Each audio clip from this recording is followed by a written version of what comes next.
Salut à tous, est-ce qu'Ethereum ne serait pas en train de nous préparer le rallye d'anthologie qu'on attend tous? J'ai plus d'une raison de l'espérer, je vais t'expliquer ça à travers l'analyse technique. Est-ce que tu dois acheter de l'Ether maintenant ou rotationner par exemple une partie de tes BTC sur Ether? C'est vraiment toutes ces questions qu'on va répondre dans cette vidéo à travers de l'analyse technique. C'est une vidéo que j'ai déjà faite la semaine dernière sur Ether, c'est donc une mise à jour parce que ça bouge fortement, j'ai la dominance qui commence à vaciller. J'ai plus d'une raison ici d'espérer qu'Ether peut-être commence à allumer la mèche et qu'il est prêt à partir. Donc reste bien jusqu'à la fin de cette vidéo. Tu vas probablement apprendre des choses sur Ethereum, d'accord? Mais juste avant, je te présente rapidement BitLearn. C'est un projet que j'ai monté pour apprendre l'analyse technique, devenir indépendant. Tu as accès à un Discord privé sur lequel on partage comme ça plein d'altcoins, etc.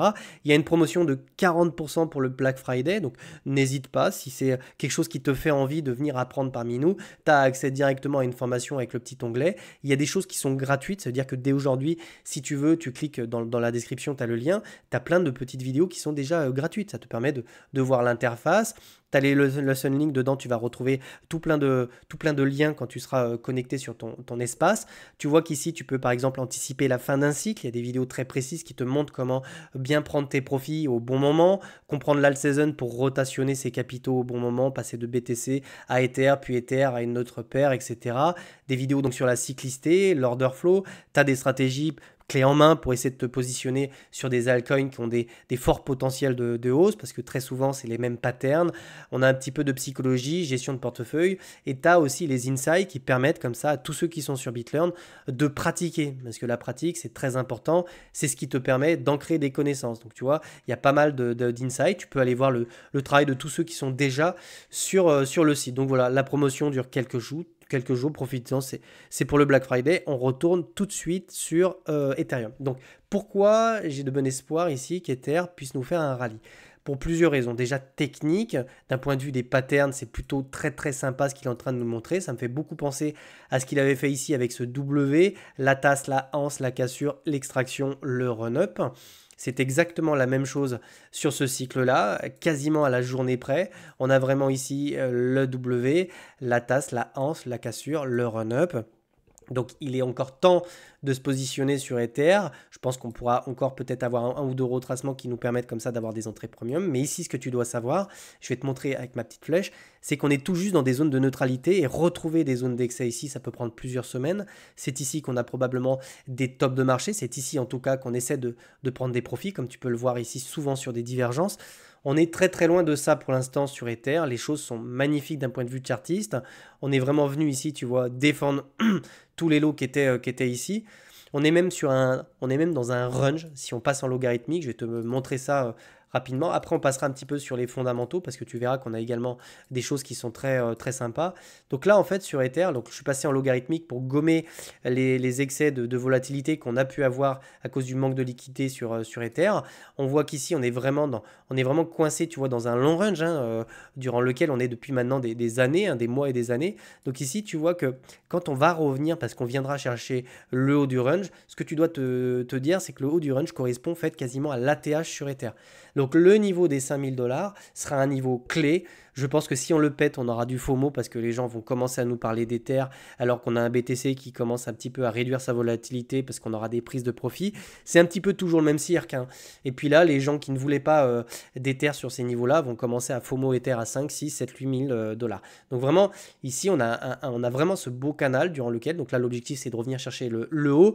Peut-être qu'on aura un rejet d'abord pour revenir ensuite s'en extraire rapidement et le casser. Donc d'un point de vue de chartiste, c'est toujours pareil. On fait des creux ascendants, creux ascendants, creux ascendants. On essaie de faire des highs de plus en plus haut. Donc l'idée ici, c'est maintenant de chercher un nouveau sommet. Et ce nouveau sommet sera probablement très proche de l'ATH, puisque je te dis, le haut du range, pour moi, c'est quasiment au niveau d'ATH. Donc ici, sur Ether, les choses sont belles, les choses se mettent en place, et cette charte-là, elle est absolument pas bearish, d'accord? En termes de potentiel de hausse, on a plusieurs niveaux clés. Déjà, les niveaux Fibonacci 2,61,8, 2, donc ça peut être des objectifs du premier, parce que je pense que sur ce cycle, on aura deux tops sur Ether. Il pourrait se situer entre 7000 et 8800 $, en gros 9000. Donc ça, c'est les premiers objectifs de hausse sur Ether. Le deuxième, plus court terme, donc ça serait probablement dans les prochaines semaines, se situerait plutôt ici autour des 5000, 6000 dollars dans les prochaines semaines sur Ethereum. Ici, tu vois qu'on est également dans des zones de neutralité, donc vraiment, j'insiste, mais les zones de neutralité, on a vraiment le temps de voir venir pour avoir un nouveau sommet sur Ether. Deuxième chose que je trouve très intéressante, c'est ce petit graphique que je vais te montrer. Je vais enlever MACD. Ici, ce qu'il faut que tu te dises, c'est qu'on a un niveau extrêmement important sur la paire ETH-BTC. C'est quoi ETH-BTC? Ça te montre quand Ether est faible par rapport à BTC.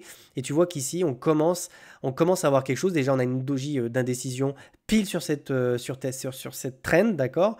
On peut également regarder les intervalles de temps. À chaque fois, on a remarqué que Ether a performé 6 mois après l'halving. 6 mois après l'halving, tu vois que c'était pareil ici, donc l'halving de BTC. Et là, c'est pareil, on est autour des 6 mois, donc ça laisse penser que ici, on pourrait quand même commencer à trouver un bottom. Et d'ailleurs, en parlant de ça, ce qu'il faut que tu te dises, c'est que les gens ne veulent jamais d'un asset quand tu te retrouves dans ces localisations-là.